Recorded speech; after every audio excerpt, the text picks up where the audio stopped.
오늘 우리에게 주시는 하나님의 말씀은 베드로전서 2장 9절로 11절까지 말씀이에요. 우리 교독하도록 하겠습니다. 그러나 너희는 택하신 족속이요 왕같은 제사장들이요 거룩한 나라요 그의 소유가 된 백성이니 이는 너희를 어두운 데서 불러내어 그의 기이한 빛에 들어가게 하신 이의 아름다운 덕을 선포하게 하려 하심이라.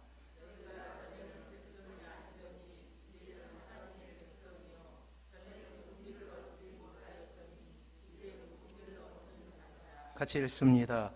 사랑하는 자들아, 거류민과 나그네 같은 너희를 권하노니 영혼을 거슬러 싸우는 육체의 정욕을 제어하라. 아멘. 옆에 분하고 인사하겠습니다. 사랑하고 축복합니다. 사랑하고 축복합니다. 다시금 우리는 기쁨에 대해서 알아보려고 합니다. 기쁨은 하나님의 사람의 삶을 대변하는 귀한 정서예요. 참된 신자의 삶은 이 세상의 척박함 가운데서도 기쁨을 선택하는 의지적 결단을 통해 기쁨을 유지할 수 있는 존재임을 우리는 지난 설교들을 통해서 알아보게 되었죠. 그래요. 기뻐할 만한 일이 있어서 기뻐하는 것이 아니에요. 행복할 만한 이유가 있어서 행복한 것이 아니라는 거예요. 의지적으로 선택하는 거예요. 비록 세상이 신자에 대해 선대하지 않는다 할지라도 하나님께서 주시는 기쁨의 원천들은 그럼에도 불구하고 기뻐할 이유를 찾게 하는 것이죠. 아무리 척박한 세상이라 할지라도 하나님은 늘 신자에게 기쁨의 자원을 허락하셔요. 이것이 도저히 기뻐할 수 없는 환경 속에서도 신자가 기뻐하며 인생을 살아갈 수 있는 비밀이자 이유가 되는 것입니다. 하지만 성경은 동시에 신자가 이 땅에서 기쁨을 상실할 수도 있음을 부인하지 않아요. 신자에게도 흉년의 때가 있을 수 있다라는 것이죠. 사랑하는 성도 여러분, 신자의 기쁨은 신자 개인이 누리는 기쁨에서 끝나는 것이 아닙니다. 세상은 신자의 기쁨을 바라보며 하나님에 대해 궁금해하기 시작하죠. 따라서 고난 가운데 기뻐한 신자의 삶은 하나님을 알지 못하는 사람에게는 거룩한 호기심을 자극하여 결국 이 세상이 아닌 영원에 대한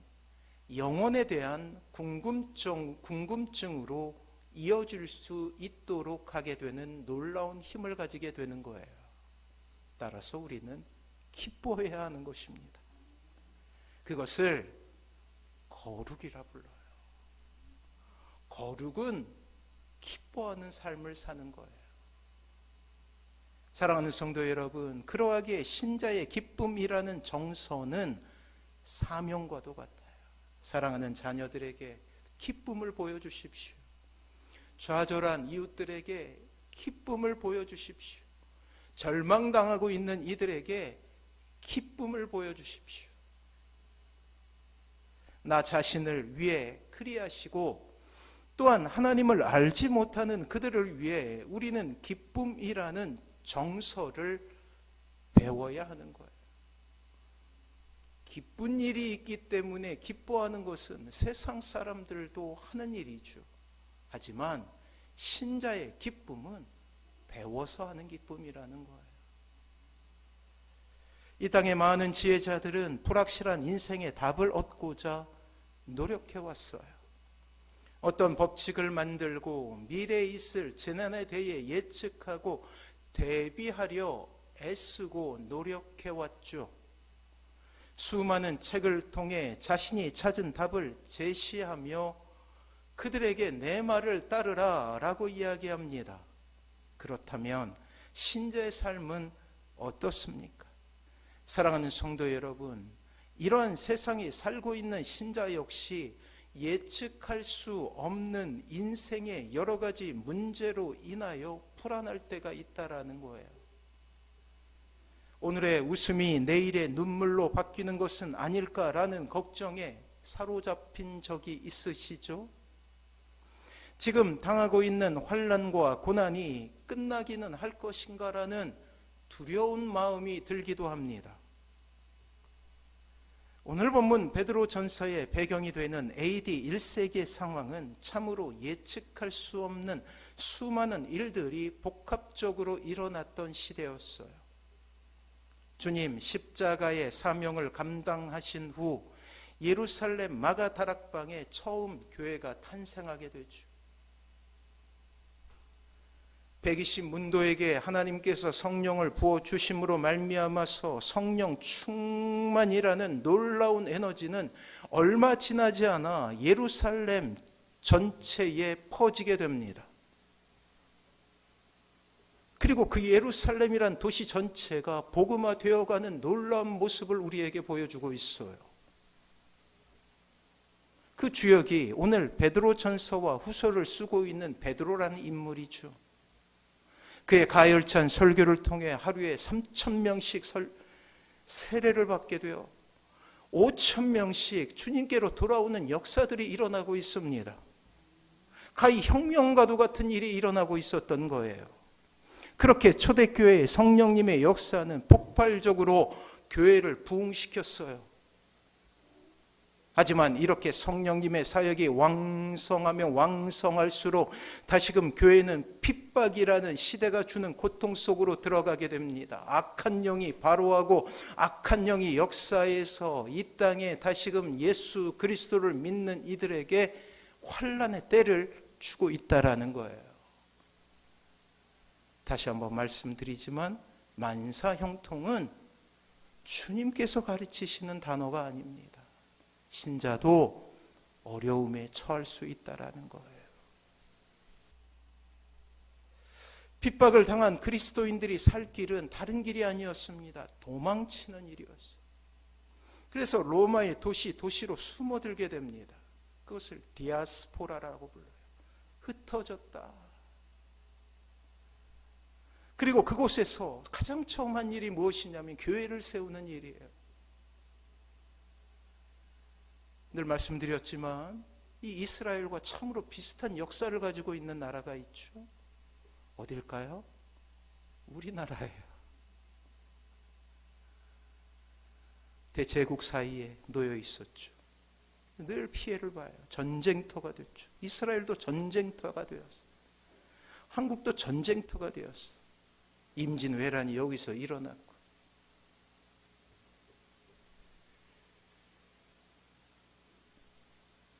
그래요. 그래서 우리도 일제시대에 수많은 사람들이 외국으로 나아가기 시작했어요. 저 멀리 하와이에도 가고, 그리고 멕시코란 땅에도 가고, 전역으로 흩어지게 됩니다. 우리나라 사람들도 가장 처음 했던 일이 무엇이냐면 그곳에 교회를 짓는 일이었어요. 참으로 놀랍죠. 하나님께서 이 대한민국을 사랑하실 수밖에 없어요. 이렇게 성령님을 통해 AD 1세기의 교회는 노도와 같이 로마 전 지역에서 놀라운 믿음의 진보를 보이게 됩니다. 그러나 이 은혜가 충만한 시대에 다시금 악한 영은 이 땅의 신자를 공포로 몰아가는 일이 생기고 있으니 참으로 악한 로마의 황제들이 등장하기 시작했던 거예요. 우리가 잘 아는 도미티안 황제, 그리고 네로 황제가 등장하여서 이 땅에 예수 그리스도를 믿는 이들을 핍박하기 시작했죠. 그래야 1세기 교회는 핍박이라는, 고난이라는, 환난이라는 경랑 속에 빨려 들어가게 됩니다. 자, 이제 사도 베드로는 그의 말년, 이제 순교하기 직전에 도달하게 된 거예요.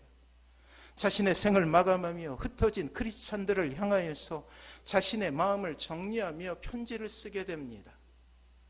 초대교회의 혹독한 고통이 모든 크리스찬들의 삶을 위협하던 바로 그때였어요. 이방 사회 속에서 여러 가지 고난을 많이 겪게 되는데 드러내놓고 그리스도인임을 밝히기 어려웠던 당시 정황상 초대교회 신자들은 경제적이고도 사회적인 불이익을 안고 살아갈 수밖에 없었어요. 그래서 세례를 받는 것은 곧 죽음으로 직결되고 예수 그리스도의 신자임을 밝히는 것은 때로 배반으로 인하여서 죽음에 이르게 되는 어려움 속에 빠지게 되는 거예요. 그래서 성도들이 만날 때마다 바닥에다가 짝대기 하나를 들고 물고기 모양을 그리는 거예요. 나는 그리스도인입니다.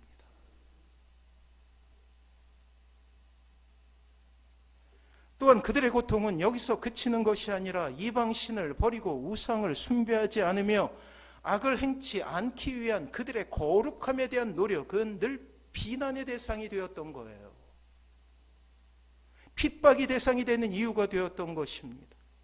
그래서 사도 베드로는 베드로 전서를 통해서 크리스찬의 정체성에 대해서 이야기하는데 그 단어가 바로 우리가 읽게 되는 본문 베드로전서 2장 11절에 나와 있습니다. 우리 같이 한번 읽어볼까요? 시작. 사랑하는 자들아 거류민과 나그네 같은 너희를 권하노니 영혼을 거슬러 싸우는 육체의 정욕을 제어.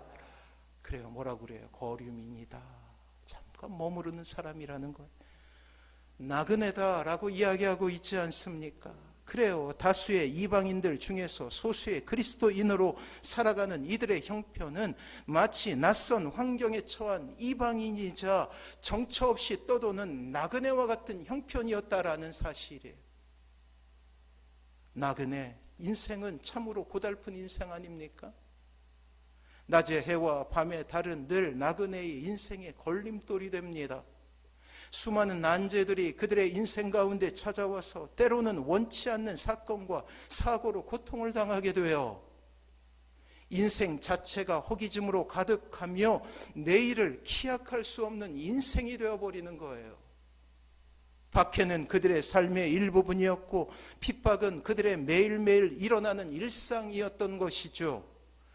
사랑하는 동료를 죽였던 원형 경기장은 공포 그 자체였으며 로마 군사들의 발자국 소리는 절망의 소리 아닙니까?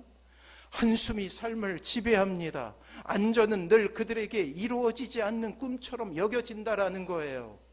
더욱이 로마에서 발생했던 대박해 소식은 이내 이들에게 전해졌고 이미 여러 가지 고난 중에서 신앙생활하고 있는 성도들에게 로마의 대박해 소식은 커다란 불안과 두려움을 주는 것이 되었다라는 거예요.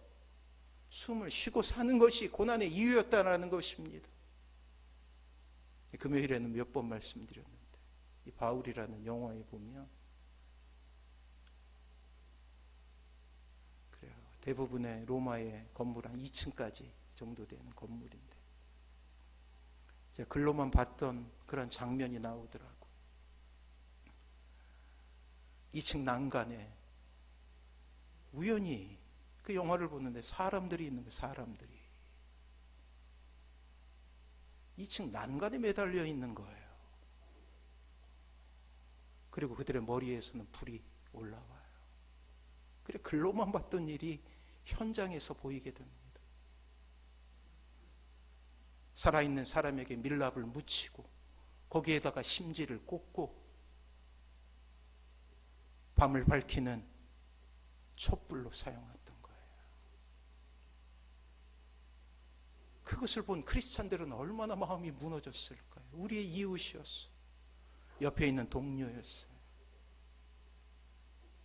로마 시민들은 태연하게 그것을 지나가고 있습니다.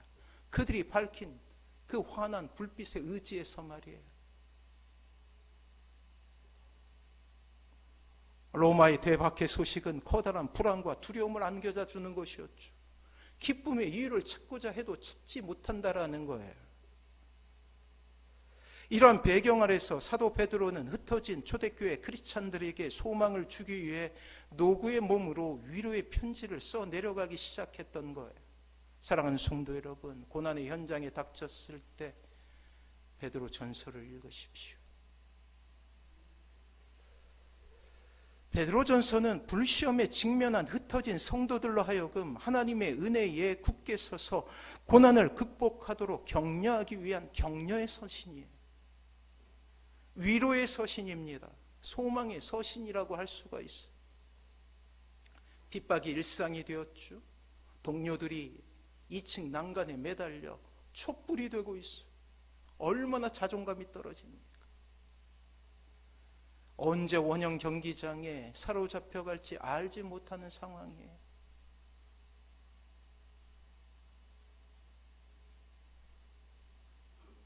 그때에 사도 베드로는 그 위대한 신자의 정체성을 이렇게 바꾸어 버립니다.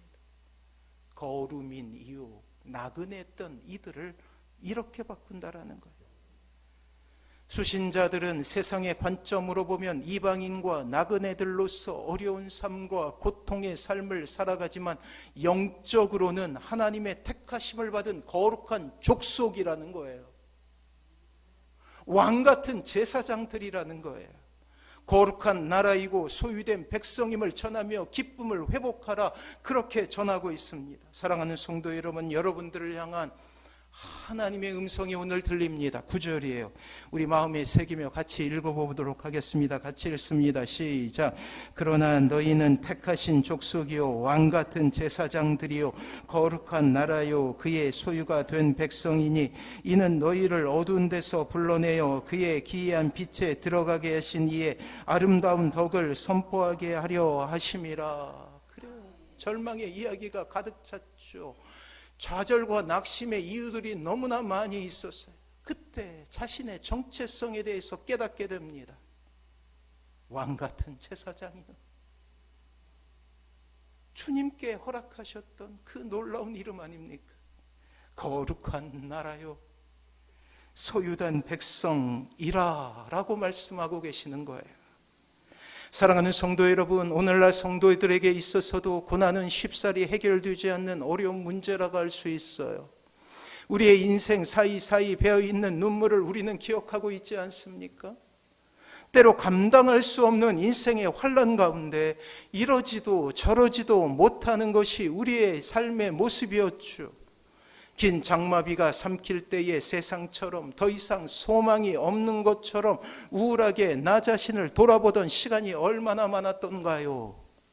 단 한 번도 소원하거나 바라지도 않았던 불행이 우리의 인생 가운데 개입해서 어찌 손쓸 수 없는 지경에 놓이게 되면 우리의 인생은 참으로 비참함 가운데 놓이게 됩니다. 우리의 자존감은 땅에 떨어지게 되는 거예요.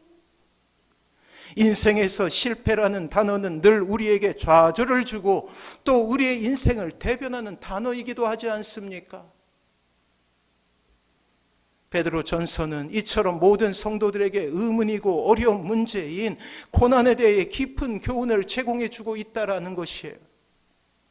베드로 자신이 고난을 통과하여 이제 하늘의 부르심을 기다리는 터라 그의 인생 자체가 초대교회 신자들에게 큰 위로가 되는 바로 그 시점이었습니다. 베드로의 인생을 한번 추적해 볼까요? 베드로는 참으로 열정적인 사람이었죠. 갈릴리 바다의 베테랑 어부로 이미 그 지역에 소문난 사람 아니었습니까? 그런 그에게 예수님이 찾아오십니다. 그 당시 선생과 제자 사이에 주로 제자가 유력한 스승에 찾아가서 랍비님, 선생님, 저를 받아주십시오 하는 것이 대부분의 경우의 일이었어요. 그러므로 말미암아서 사제관계가 형성되었죠. 그러나 주님은 독특하게 제자 그룹을 형성하시게 되는데 주님께서 친히 제자들을 찾아가셔서 그들을 부르십니다. 이 무슨 황송함이에요? 주님께서 친히 베드로의 인생 가운데 찾아오신 거예요. 그냥 갈릴리라는 호수를 세상의 전부처럼 여기고 살아가는 그에게 주님은 호련히 찾아오셔서 하나님의 나라를 보여주십니다. 그 놀라운 사역에 동참케 하시는 은혜를 주시죠. 그가 물고기를 잡는 현장에 찾아오셔서 기이한 기적을 보여주심으로 만선을 하게 하셔. 그리고 베드로는 깨닫게 됩니다. 나의 경험과 나의 기술이 모두가 아님을 말이에요. 그리고 주님의 발 앞에 엎드려서 고백하게 되죠. 주님, 저는 죄인입니다 라고 말이에요. 이것이 베드로의 머릿속에 각인된 첫 번째 은혜예요. 갈릴리 바닷가 어느 곳, 그곳 말이에요. 그리고 두 번째 은혜는 아이러니하게도 그가 예수님을 배반하는 것에서부터 시작되죠. 베드로의 삶 가운데 실패가 온 거예요. 죄가 찾아온 거예요. 낙심이 찾아올 바로 그때였어요. 기억하십니까? 주님께서 잡히시던 밤에 있었던 일을. 겟세마네 동산에서 허무하게 체포당하신 주님은 뜰에 결박되어 묶여 있었어요. 그때 베드로는 찾아가죠. 그것도 용기 낸 거예요. 모든 제자들이 흩어졌을 때 그 뜰 가운데 베드로만 있었어요. 그때 베드로는 두려움을 느껴서 주님을 3번이나 부인하게 됩니다. 참으로 무서운 밤이죠. 그렇게도 사랑하는 주님을 부인합니다. 그리고 주님은 며칠 뒤 골고다 십자가에서 죽으시게 되는 거예요. 그 모든 것을 돌이킬 수 있는 길은 없어요. 죄책감이 밀려오죠. 그 뒤로 이러한 실패 이후로 매일매일 베드로에게 살아도 산 것이 아닌 깊은 절망과 아픔이 밀려오게 됩니다. 살아있는 것 자체가 눈물이요 고문이죠. 베드로의 실패는 그에게 죽음과도 같은 상처를 주게 됩니다. 이러한 그에게 다시금 처음 베드로를 만나 주셨던 것처럼 주님은 갈릴리 바다로 호련히 찾아오셔 물고기를 잡던 베드로를 찾아오십니다. 베드로의 머릿속에는 처음 주님을 만났던 바로 그날이 오버랩되어 눈물로 주님을 통해 회복을 경험하게 돼요. 153마리의 물고기를 다시금 낚아내고 주님을 발견했을 때 다시금 무너져서 주님을 회복하는 놀라운 은혜를 경험하게 된다라는 거예요. 실패 속에서 은혜를 경험하게 된다라는 것입니다. 그리고 이제 그는 상처 입은 치유자가 되어서 고난으로 점철된 인생을 살며 실패와 좌절감 가운데 빠져있는 많은 신자들에게 위로의 편지를 전하고 있는 거예요.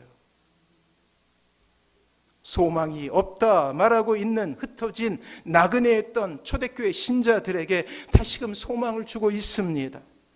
고난당하는 성도들을 대상으로 그 자신이 고난의 증인으로 인생을 살아왔기에 어쩌면 이 땅에서 크리스찬으로 살아가며 고난에 직면할 성도들에게 깊은 통찰감을 줄 수 있는 놀라운 교훈을 허락하고 있다라는 거예요. 사랑하는 성도 여러분, 고난에 직면하게 되었을 때 잊지 말아야 될 3가지 단어가 있습니다. 이 베드로전서는 고난 탈출 매뉴얼과 같아요. 그래서 여러분들의 인생 가운데 실패가 찾아오거나 고난이 찾아오게 되면 3가지 단어를 명심하십시오. 고난의 때 다시금 우리의 인생 가운데 기쁨을 회복할 수 있는 방법, 그 첫 번째는 바로 소망이에요. 소망. 고난을 버타며 살아왔던 베드로가 평생 그의 마음에 품었던 것이 바로 소망이었습니다. 그를 모든 역경 가운데서 승리할 수 있게 했던 비결, 눈물 가운데서 다시금 새롭게 시작할 수 있는 용기를 주었던 단어는 바로 소망이라는 단어예요. 사도 베드로는 자신의 일생과 예수님에 대한 직접적인 경험을 통해 고난에 직면한 성도들을 위로하고 있습니다. 그것은 막연한 위로가 아니에요. 힘내세요 라는 위로가 아니에요. 소망의 의미는 아주 단순하게 말하면 가장 좋은 일에 대한 기대를 의미합니다. 하지만 성경에서의 소망은 단순한 기대나 갈망이 아니에요. 믿음과 신뢰를 가지고 소망의 하나님을 의지하는 것을 의미합니다. 다시 말해 신자의 소망에는 그 소망의 이유가 있다라는 거예요. 소망의 이유가 무엇입니까? 그것은 바로 하나님입니다. 사랑하는 성도 여러분, 소망의 이유가 되시는 하나님을 바라보시길 바랍니다. 여러분들의 인생에 환난이 찾아올 때 먼저 우리가 꺼내야 될 단어는 소망이에요. 어떠한 물건에 문제가 생겼을 때 그러한 문제를 정확히 볼 수 있는 사람은 그 물건을 설계하고 만든 사람 아닙니까? 우리의 인생 가운데 일어난 여러 가지 문제도 마찬가지예요. 우리의 절망과 우리의 아픔은 우리를 설계하시고 우리를 만드신 하나님 편에서 볼 때 가장 정확하게 그 문제를 발견하고 해결할 수 있는 길을 우리가 발견할 수 있게 되는 것이죠. 문제를 알게 되면 드디어 그 문제를 해결할 수 있는 방법을 찾을 수 있기 때문이에요. 더욱이 그분이 하나님이시라면 그 해결까지도 우리는 하나님께 맡기면 되지요. 그렇습니다. 위로의 핵심은 구원의 은혜와 하늘의 산 소망을 가진 자라는 크리스찬들의 정체성이라는 거예요. 사랑하는 성도 여러분, 오늘 성경을 통해 베드로는 하나님을 소개할 때 그분은 우리의 아버지 하나님이라고 소개하고 있어요. 그렇습니다. 하나님이 우리의 아버지가 되십니다. 기억하시기 바랍니다. 그분은 우리의 육신의 아버지처럼 불완전한 아버지가 아니에요. 그분은 우리의 아픔을 가장 잘 이해하시고 우리를 끝까지 사랑하시는 분이에요. 어디가 망가졌고 어디에 이상이 생겼는지 정확하게 진단하시는 분이십니다. 금요일인가요? 토요일인가요? 아니 목요일쯤 되었어요. 새벽에 왔는데 저쪽 바깥에 있는 불이 켜지지 않는 거예요. 얼마나 당황을 했는지. 또 불이 나간 것은 아닌가라는 염려를 가지고 다른 곳에 있는 불을 켜봤는데 그곳에는 불이 들어오고 저 바깥에 있는 불만 들어오지 않는 거예요. 매년 이러한 일이 일어나서 또 마음속에 낙심이 생기네요. 얼마나 낙심이 되든지 기술자를 불러야 되나. 근데 그때 하나님께서 지혜를 주시는 거예요. 네가 한번 해봐라.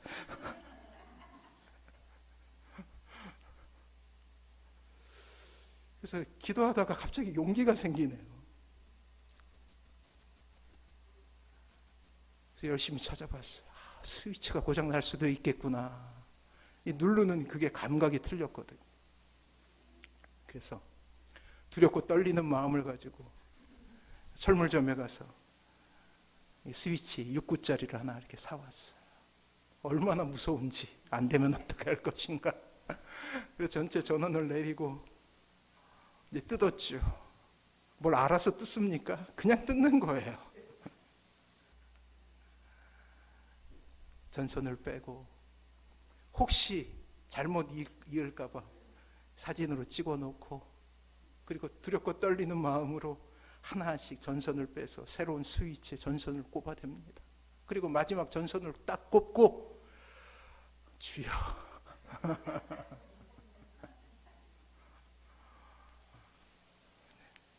그 스위치를 딱 하니까 딸깍하고 불이 들어오는데 얼마나 기쁜지. 우리 아이들 말로 도파민이 그냥 얼마나 기쁜지 그냥 빛이 있으라 하니 빛이 있게 되고. 사랑하는 성도 여러분, 여러분들의 인생에 문제가 생기면 여러분들을 만드신 하나님께서 해결하십니다. 이것을 믿으시기 바랍니다. 그래요. 하나님은 두렵고 떨리는 마음으로 하지 않으셔요. 자, 고난의 때 신자가 다시금 회복할 수 있는 두 번째 방법은 보호하심에 대한 하나님의 약속이에요. 신자가 최악의 상황 속에서도 염려하지 않을 것은 바로 안전에 대한 하나님의 보장입니다. 아담과 하와가 범죄하여 하나님을 떠나게 되었을 때부터 인간은 근원적인 고통이 있었어요. 그것이 무엇이냐면 두려움이에요. 두려움. 그리고 이 두려움은 인간이 가지고 있는 모든 재앙과 그리고 비극의 이유가 됩니다. 하나님을 떠난 인간은 모든 것에서 두려움을 경험하게 되죠. 그래서 자기들끼리 힘을 모으기 시작해요. 그것이 가족이 되고 그것이 동족이 되고 그것이 나라가 됩니다. 그 나라 사이에 전쟁이 있는 이유, 그것은 두려움 때문이에요. 누군가 힘을 가지고 하는 이유, 두려움 때문이에요. 우상을 만들고 신을 만드는 이유, 이 두려움 때문이에요.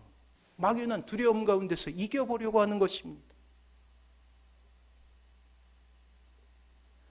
우리에게 두려움을 주는 많은 원인들이 있죠.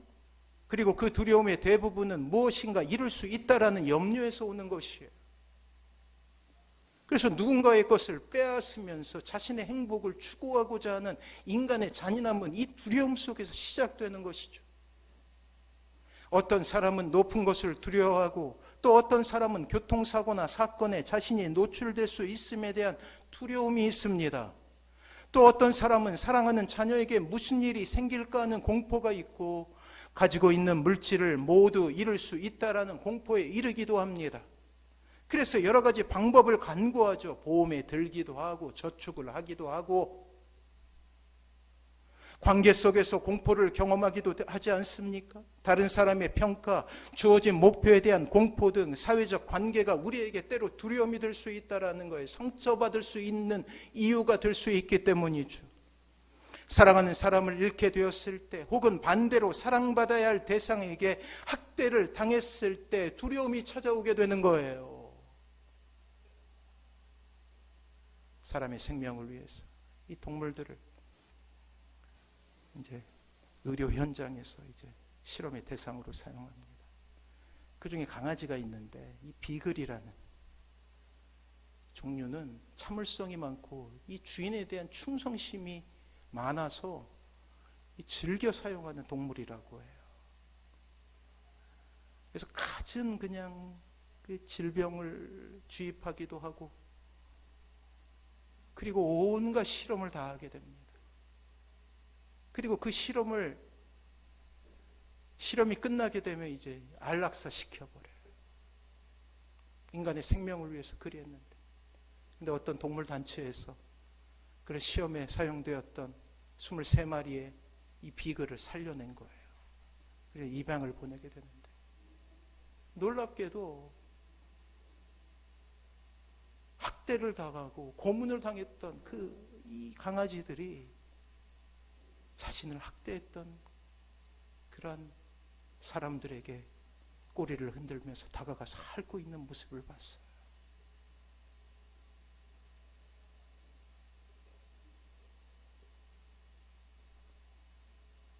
자신이 학대당했음에도 불구하고 꼬리를 흔들며 좋아하고 있는 모습을 보기도 얼마나 눈물이 났는지.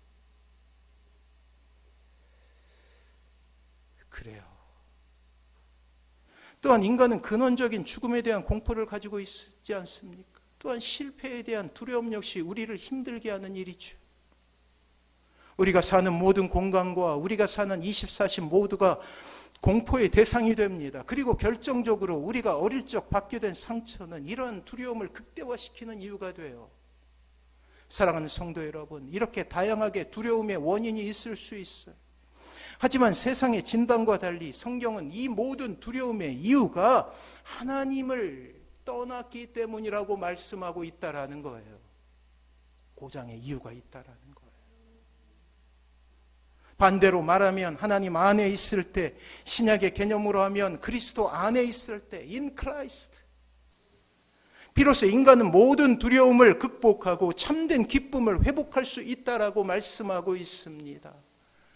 사랑하는 성도 여러분, 이사야 41장 10절이에요. 주님께서 이렇게 말씀하십니다. 주보에 있죠? 같이 한번 읽어봅니다. 시작. 두려워하지 말라. 내가 너와 함께함이라. 놀라지 말라. 나는 내 하나님이 됨이라. 내가 너를 굳세게 하리라. 참으로 너를 도와주리라. 참으로 나의 의로운 오른손으로 너를 붙들리라. 아멘. 그래요. 하나님께서 말씀하셔. 두려워하지 말라. 그렇습니다. 주님께 돌아오십시오. 우리를 부르고 계시는 아버지 되신 하나님께 돌아오십시오. 하나님은 우리를 늘 지키시는 분이셔요. 시편 17편 18절 말씀에 우리 같이 한번 읽어볼까요? 주보에 있습니다. 시작.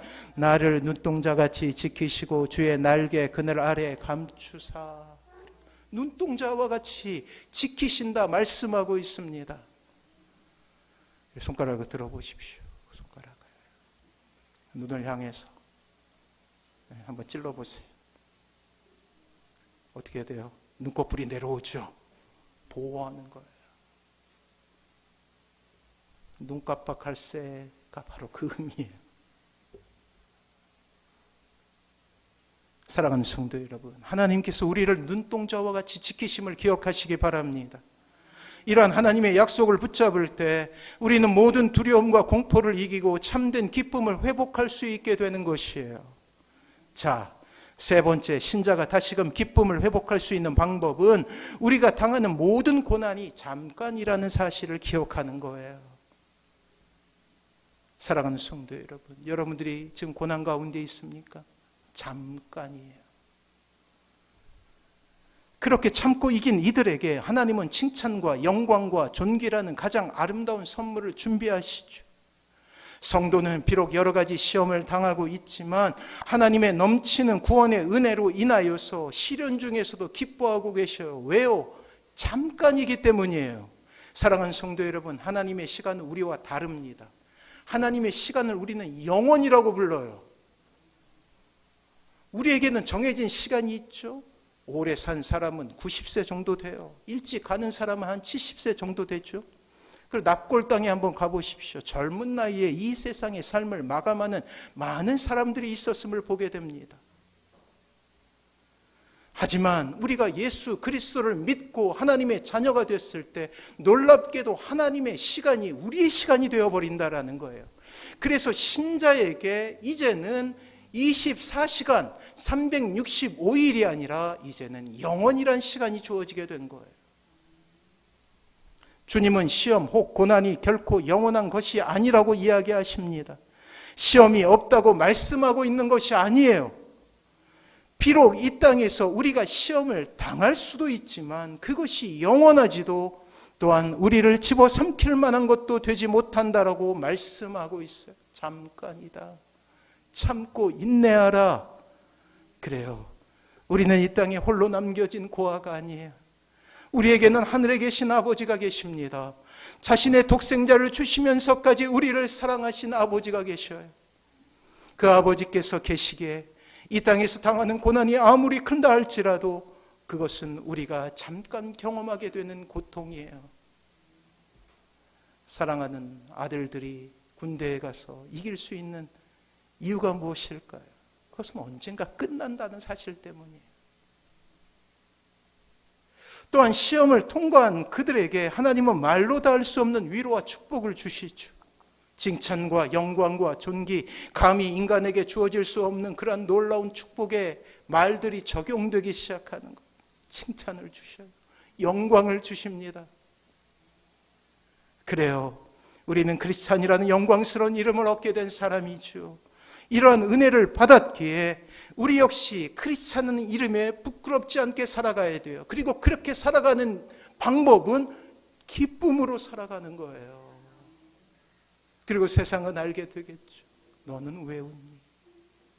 라고 묻게 될 거예요. 사랑하는 성도 여러분, 다시 한번 말씀드립니다. 중요한 것은 소망이 있느냐 없느냐가 아니라 소망의 이유가 무엇이냐는 거예요. 우리의 소망의 이유는 하나님이십니다. 우리의 소망의 이유는 죽음을 이기신 예수 그리스도이십니다. 이것을 믿으시기 바랍니다. 지금의 연단이 우리에게 유익이 되는 이유는 그 연단 안에 하나님의 계획이 있기 때문이에요. 그것을 이미 우리가 살펴보았죠. 그것을 섭리와 계획이라 부르죠. 우리에게 필요한 것은 이 연단을 해석할 수 있는 능력이에요. 그렇습니다. 이 모든 고난은 하나님의 통제 아래에 있는 거예요. 사랑하는 성도 여러분, 영어에서 가장 중요한 단어가 있어요. 그것은 컨트롤이라는 단어예요. 하나님께서 여러분들의 삶을 컨트롤하고 계십니다. 이런 하나님의 계획과 섭리를 깨달을 때 신자는 지독한 고난 가운데서도 기뻐할 수 있는 거예요. 아무리 지난한 삶이 우리의 인생을 괴롭힌다 할지라도 우리는 밝고 환하게 세상을 향하여 웃게 되는 것입니다. 그런 여러분들의 모습을 보며 자녀들이 묻겠죠. 엄마, 왜 웃어? 그렇게 어려운 일이 있는데 어떻게 그렇게 웃을 수 있지? 그때 이야기하십시오. 그래도 주님께서 함께 하시니 내가 웃을 수 있단다. 라고 말이에요. 이 아침 다시금 기쁨을 회복시켜 주시는 하나님을 바라보시길 바랍니다. 주님이 여전히 우리의 손을 붙잡고 계셔요. 그리고 그 기쁨 아래서 우리가 밟는 그 땅은 하나님의 나라가 될 거예요. 그 은혜로 다시금 기쁨을 회복하시는 사랑하는 모든 성도님들 되시기를 주님의 이름으로 축원합니다. 우리 같이 찬양하며 주님 앞에 나아가죠. 나의 삶의 결이, 이 찬양 부르시면서 결단하며 나아가도록 하겠습니다.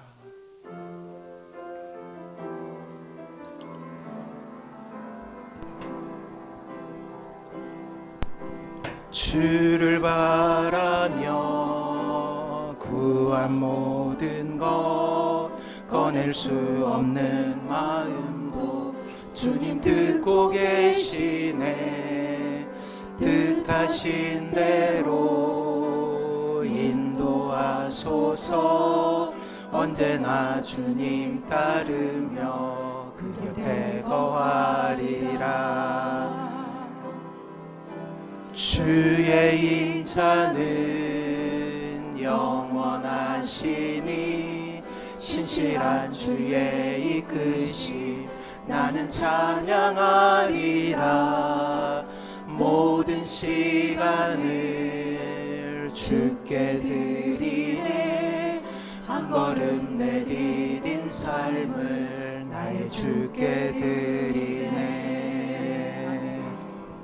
주와 함께한 고백 내 삶에 채우소서. 나를 향하신 주님의 마음 담아주소서. 주의 품으신 계획 온전히 이루소서. 나의 삶의 결이 주의 길을 담게 하소서. 주를 바라며 구한 모든 것 꺼낼 수 없는 마음도 주님 듣고 계시네. 뜻하신 대로 인도하소서. 언제나 주님 따르며 그 곁에 거하리라. 주와 인자는 영원하시니 신실한 주의 이끄심 나는 찬양하리라. 모든 시간을 주께 드리네. 한 걸음 내디딘 삶을 나의 주께 드리네. 주와 함께한 고백 내 삶에 채우소서. 나를 향하신 주님의 마음 담아주소서. 주의 품으신 계획 온전히 이루소서. 나의 삶의 결이 주의 길을 담게 하. 우리 목소리 높여서 주와 함께한 고백 내 삶에 채우소서. 나를 향하신 주님의 마음 담아주소서. 나의 품으신 계획 온전히 이루소서. 나의 삶의 결이 주의 길을 담게 하소서. 사랑하는 성도 이 시간 같이 기도합니다. 결단하며 나갑니다. 어떠한 순간에도 기쁨을 잃지 않는 그런 기쁨의 사람으로 살게 하여 주시옵소서. 하나님이 나의 기쁨의 이유가 되시기에 그 기쁨으로 살아갈 수 있게 해달라고 우리 주여 한번 물어 같이 기도합니다.